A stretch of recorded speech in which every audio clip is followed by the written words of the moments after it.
Welcome, listeners, to another episode of Listen, Learn, and Love, hosted by Richard Osler. My guest on today's podcast, zooming in from Liverpool, England, is my friend Brandon Kellogg. Welcome to the podcast, Brandon. Hey, Richard. Brandon was on episode 266, so he's returning. That episode was in May 2020, and Brandon's going to talk about his new book called Honorably Excused. And I'll let him introduce that and how to get to it. Just a little background on Brandon. I connected with Brandon through Elder Hannes Durant, close family friend that was serving in Chicago, and you two connected. And I think that's when I first became Facebook friends. And Hannes has lots of good things to say about you, and you have lots of good things to say about Hannes. And then later I connected with you as you'd come in during your missionary service in Salt Lake to the Salt Lake Temple, and I'd see you frequently there. And so I've just had a couple connections. You were married in September of 2019, and then felt impressed to go to Liverpool, England. And maybe that counts as a third connection because I served my mission in Northwest England. And why I didn't serve where you are in Liverpool, actually in Crosby, I'm familiar with that area. Closest I got was probably Skelmersdale and the Isle of Man on either side of you, but love the people of Northwestern England. And it's cool you're there. Is that okay for an introduction? Yeah, I think that was pretty great. Honor, just introduce this book to our listeners. The goal of this podcast, listeners, is just to connect more with you with Brandon's book and potentially buy Brandon's book if you feel impressed. Yeah, so this has been a long time coming. I guess I never really envisioned myself as an author. I've always wanted to be more of a motivational speaker and musician, but something about Honorably Excused, the missionary service has been growing up, it was a really long and rigorous process. Part of what inspired writing this book was growing up on the spectrum. When I was 7 years old, I was diagnosed with autism. At the time, it was called Asperger's. Both have been kind of put together as the same diagnosis since. But because of that, I lived a very different kind of life where the perspective of how the world saw me kind of changed from that point on. I actually remember pretty vividly how people treated me before that, whereas how people treated me after. And I think it definitely affected and influenced some of the things I experienced on a day-to-day basis. When I finally got into the mission field, which I talk about in my book, it still felt like I wasn't truly there, if that makes sense. But for about 3.5 years after I turned 18, there was just this period of time where it was didn't really feel like an option to be able to serve. So as you might notice on the cover of my book, the name of it is called Honorably Excused, but the picture of it is, it's a missionary, and it has a name tag, and the name tag on the missionary says Honorably Excused. Cool. So it's kind of an interesting, hook for sure. Autism at 7, I don't know a lot about autism, so this is helpful for people that have autism and families that have an autistic child, to hear your story and read your book. And it sounds like at age 18, when you say this 3.5 years, was there this period of time where you and your priesthood leaders and the missionary department was trying to figure out if you could serve and what kind of mission you would serve in? And I sense there was just a bunch of time there. Yeah, so there was quite a bit of time. I mean, obviously you have to look at worthiness. You have to look at maturity. There's communication. I mean, missionary service is definitely no mom's backyard for sure. There's a lot of things that they have to look at. And obviously there's counsel with the Lord if the Lord wants it to happen. So there was a lot of stuff that they had to look at. For the missionary department, when I submitted my papers, I think I was like 19 when I first submitted my papers. My bishop later told me, he said, it took you 3 months.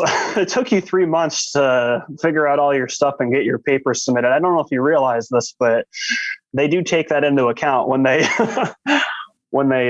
come to your decision. So, but I definitely was not ready at that time. But more to the point, I definitely needed more time to understand what I was signing up for. I think when we get baptized, for many of us that have been baptized at age 8, the question I always ask is, do we really know what we're really signing up for when we agree to get baptized at 8? I think that's something a convert later in life, they kind of have that advantage over an 8-year-old, because I think there's a little bit more of this understanding of what they're really, and even then we really don't know what we're truly signing up for. So I'm really grateful that I had the support that I did, and the priesthood support from both my stake president and my bishop, as well as the missionary department, who I obviously didn't speak to with personally, but my bishop was very good at helping me understand exactly what I was asking for. But there were many people in my life who, it's funny, I actually mentioned this. There was a priesthood holder I spoke with, and he said, "Aren't you going to serve a service mission?" And I said, "What are you talking about? I don't remember ever saying." He says, No, I thought you told me that the other day." And I said, I don't remember telling you that I was going to serve a service mission. And honestly, I also talk about this too, that, whatever mission you do get called to, regardless of if it's proselyting or service missionary work, or whether it's just, you just get called as a ward missionary, or maybe you don't even get a calling and you just get honorably excused, that your offering has been accepted by the Lord by your desire to serve. And I like I said, I talk about that a lot in my book, and I was not going to I will say, admittedly, looking back, I think having a rejection letter would have really had a psychological effect on me, where it really would have made me feel like a failure. And for a while, when I got honorably excused from Chicago, I did feel like that. And so I talk about this from a perspective of having been a missionary, but also as somebody who was honorably released and then had to find exactly what it was that the Lord wanted for me after 3 months in the proselyting world. Because when you serve and when you get to come home early, there's this stigma that we must have failed the Lord somehow. And in my experience, just says that that's not true. That when He brings us home, if it's not something we did wrong, then it's on purpose. It's no accident. And I touch about a lot of those things within the book itself. And so, listeners, you're picking up a little bit of Brandon's story, just that he served for 3 months in Chicago, came home for a period of time, then served in Salt Lake, where I connected with you. I think you ended up serving 2 years. Yes. It was over a period of more than 2 years. But you've chosen to write a book not directly about your experience, although your experience, I assume, is weaved in the book, but this whole idea that a group of worthy Latter-day Saint men and women are honorably excused from missions in the first place. Talk to that group. Talk to listeners that wonder if that's their best path forward as a committed Latter-day Saint, is to be honorably excused. Is that something they decide for themselves? Is it something the Lord tells them? Is it something a priest leader tells them, or the missionary department tells them? Any thoughts on that? Yeah. I actually learned a very powerful thing on my mission. And this was probably maybe like within 6 or 7 months to go. I was serving on the 3rd floor at the Family History Library, And the senior sister said to me, because I was talking about going home, and when you get to that point in the mission, you start to think about what's going to happen in a few months. And I mean, 7 months is a long time, but it doesn't stop a missionary from really starting to think about what's going to happen from now. I remember she said to me, "So what do you want to do when you go home? What are your plans?" And I said, "Well, I want to go to BYU. I want to get a major in religious education." And I started going down the list. I want to get married. And she said, "No, that is not what you want." Now I was so baffled. And she said, "What you really should want when you go home is to do the will of the Father. If you do the will of the Father, you will find that you will be happier than any other path you could have chosen." My advice to the brothers and sisters that are kind of unsure about the route that they have, that they should go, whether it's what he wants or whether it's what they want, would be to think about what his will is for each and every single one of you. I remember when I came home from Chicago, my stake president released me as a missionary, and I could feel the mantle just release. And I was actually really sad because I loved feeling that feeling. But he looked at me and he said, "From this point forward, you are now a returned missionary." And it just felt so, I actually felt like, what? He says, "You can date, you can go to school, you can try to go on a service mission. He gave me my options. Like, I'm just like, this has only been 3 months. What is going on here?" And I've been in that situation. Like you've said, there's plenty of elders and sisters and brethren and sisters that go through this. And sometimes that time gets abruptly cut short by a visa transfer, or they come home medically. And suddenly it's not 18 months or 2 years. It's now 9 months or 3 weeks or, so it just depends on every single person. But in my experience, if the priority is to build the kingdom of God, as it says in the Sermon on the Mount in Matthew, "But seek ye first the kingdom of God, and all these things will be added unto you," then I believe, and I know without a shadow of a doubt, that the things that you've been wanting, marriage and a happy, successful life, those things will come as you strive to build the kingdom of God. Is life easy? No. I mean, it's not. It was not meant to be easy. But when I prioritize my wife, when she prioritizes me, when we both prioritize the Lord, it has really proven that we will find the success that we've been looking for. So I think, simply put, do you serve a mission? Do you find a job, a better job? Do you date? Find better ways to magnify your calling? Honestly, yes. I mean, the answer is yes to whatever is appropriate. It's so customary. I'm thinking about trying to answer this question, and I think about when people ask people like Elder Holland, like, how do you receive personal revelation? And I don't really hear a specific answer. It's really, I think there really is, because there isn't really a specific answer that applies to everybody.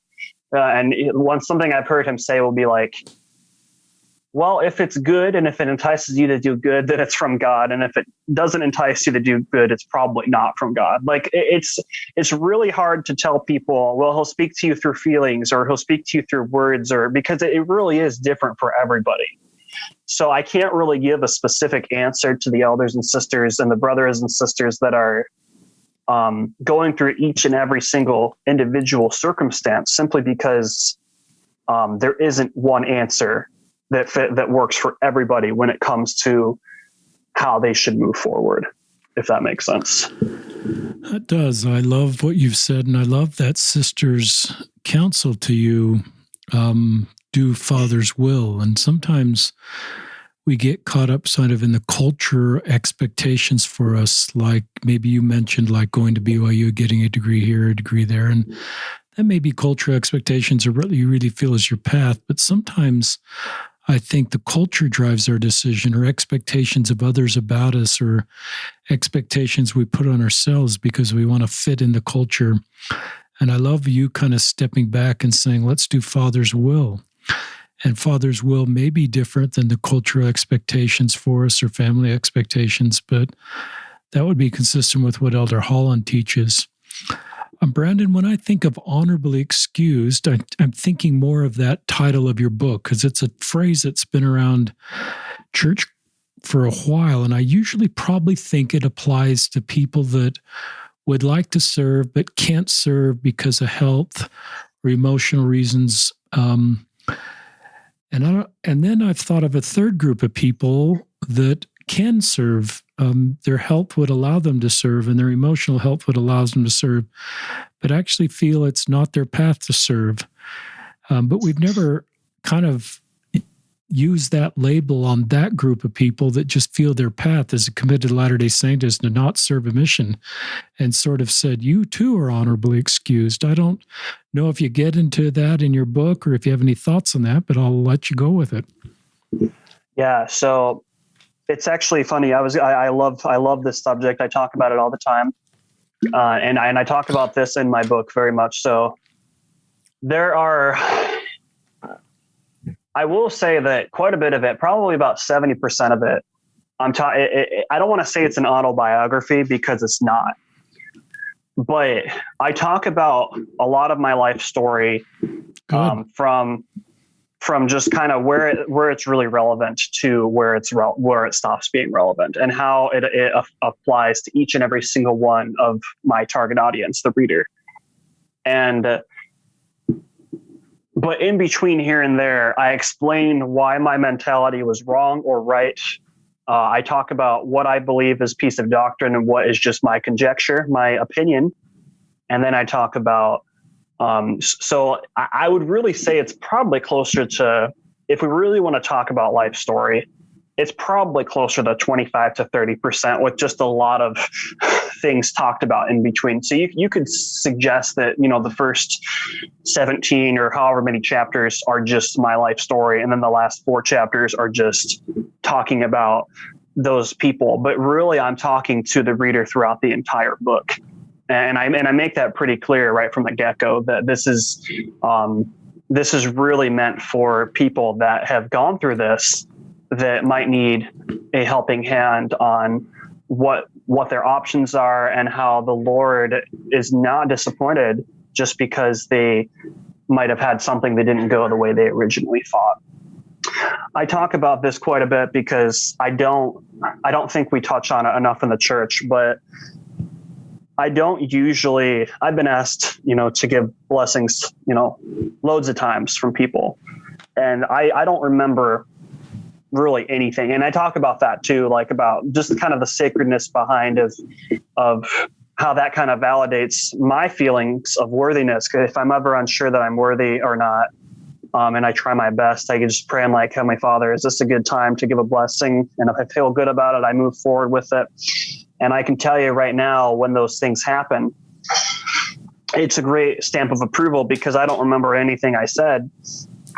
But there was one time when somebody came up to me and said, I'm really glad you said that. And I said, what did I say? And they said, well, what was said to this gentleman was that the Lord did not require all men to serve a mission to go to the celestial kingdom.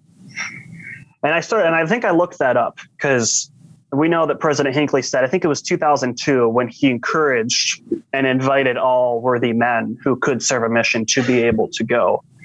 And I looked this up, and the easiest place to find it is D&C section 132. And it says, for a man to receive the highest degree of glory, he is to be sealed for time and for all eternity in the temple of God to a woman, or, to the opposite sex.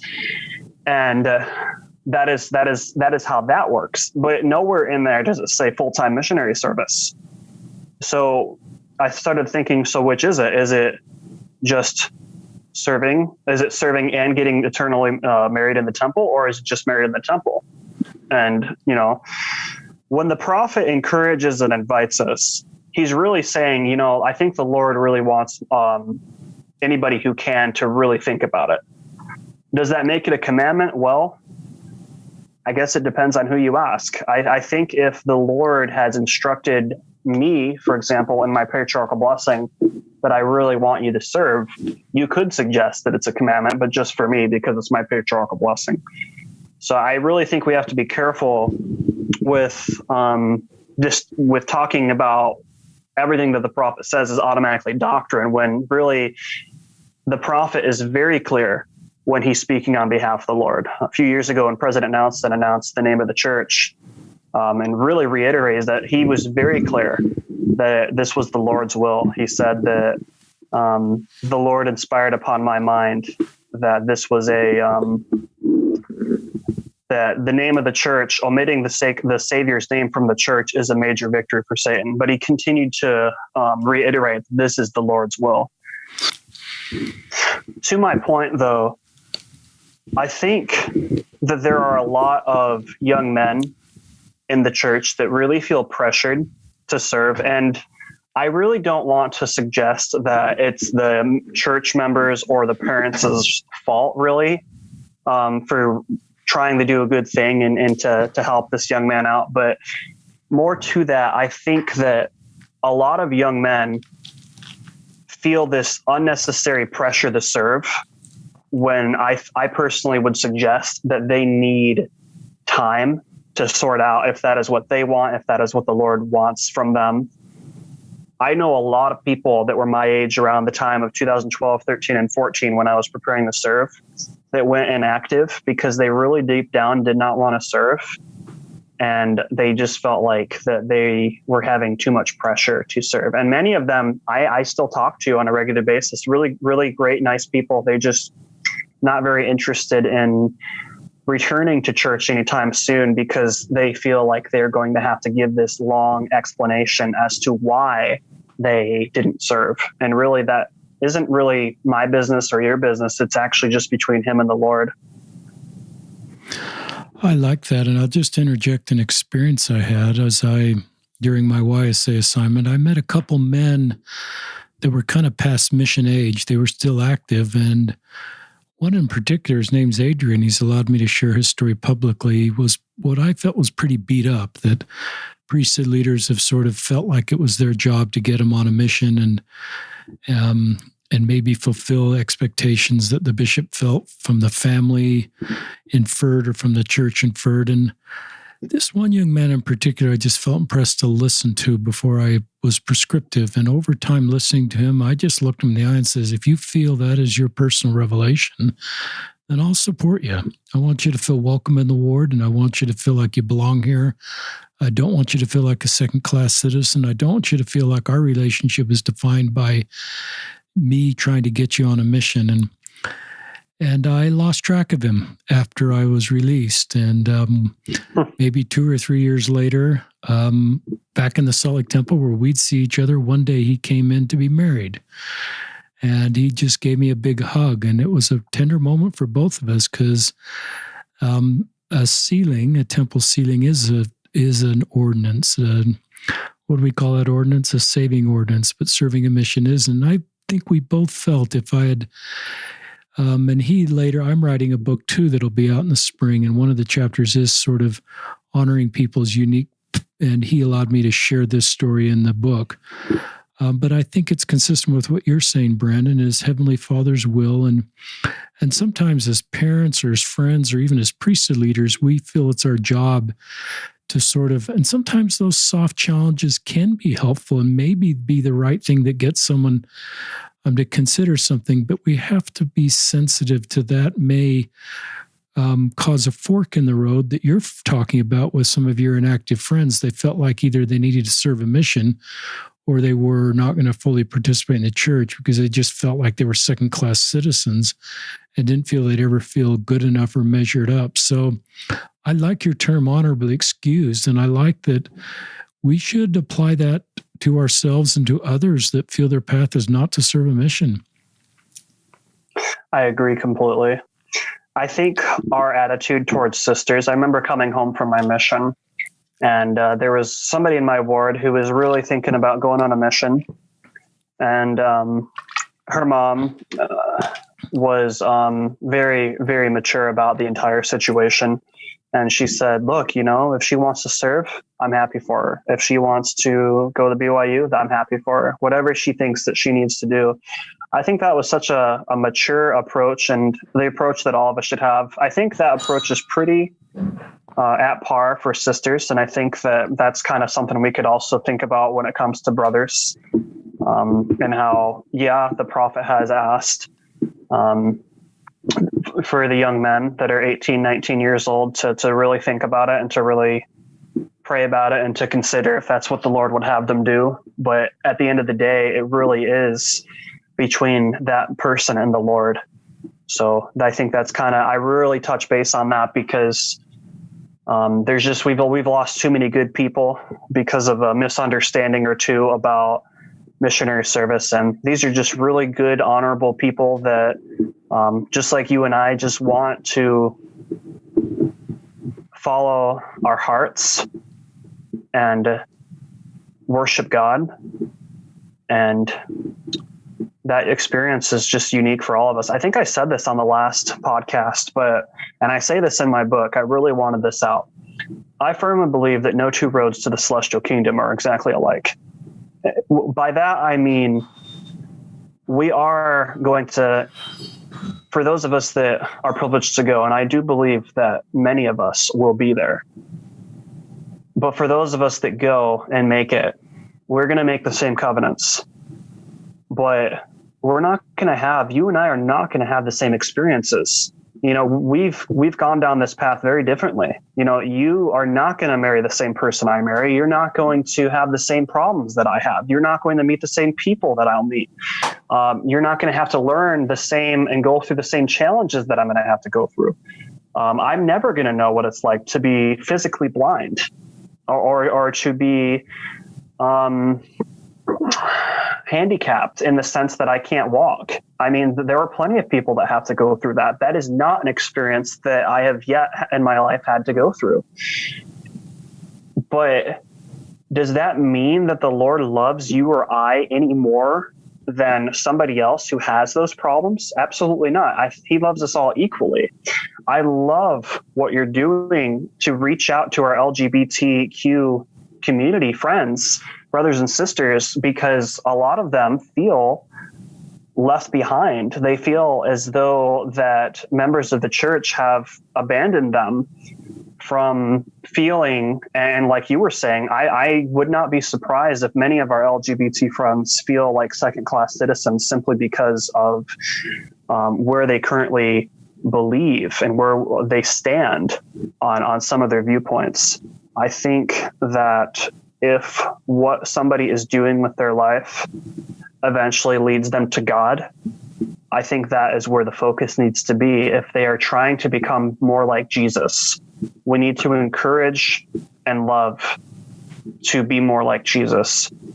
And however they feel that path is leading them closer to Christ, that doesn't necessarily mean that I as a person have to condone what I consider to be a sin. But at the same time, if I believe that they are finding God, that they are drawing closer to God, then I do believe it is something that I can jump on board with, if that makes sense. It does. We're kind of at the end of the podcast. Tell our listeners where to get your book. We'll put it, listeners, in the show notes so you can see it in the podcast description. But I love to have Brandon tell listeners how they'd get his book. So it's not currently available at Deseret Book yet, but it will be. And when it is, I will have a link to give you to put into the description. But I do have an ebook ready, and that will be on Amazon.com that they can buy. It will just be a digital copy as of right now, and it's selling for $9.99 US or £7.99 if you're buying in Britain. So I will have the link for you. And they can buy it currently digitally. But like I said, it's going to be submitted to Deseret Book, and I'm very excited about hearing what they have to say about it. They've only been looking for a very small variety of genres, and thankfully, the genre that I have decided to write about is one of them. So I'm very excited about that. But yeah, it will be available on Amazon at this time. Well, great. So listeners, we'll put a link to Amazon, or you can search for Honorably Excused by Brandon Kellogg, Kellogg. And thanks for just your life story, Brandon. It's a great life story. It's a unique life story, but every story is unique. And for sure. And thanks for, at a young age, having your courage to write a book. There's a lot of voices around you that could say, well, you can't write a book, but you kind of have the feeling that you can do things that perhaps are unique and consistent with your life mission. So keep being you, Brandon. And any closing thoughts for our listeners? To all my readers, to anybody, even if you don't read my book, every single story is unique. I'm not a rich man. In fact, I would always be happy with, well, I'm sure we all would, with a little bit more financial security, but I think I would be a very miserable person right now if I was working a job that was hours for dollars or working for somebody else. My advice to every single one of you out there is follow your passion. We all have one. Follow your dreams and learn and discover what they are. And don't be afraid to take risks, because life is a risk. And that's probably the best thing I could say. It's great. So listeners, thanks for joining us. This is Brandon Kellogg from Liverpool, England, and Richard Osler from Salt Lake City signing off from another episode of Listen, Learn, and Love.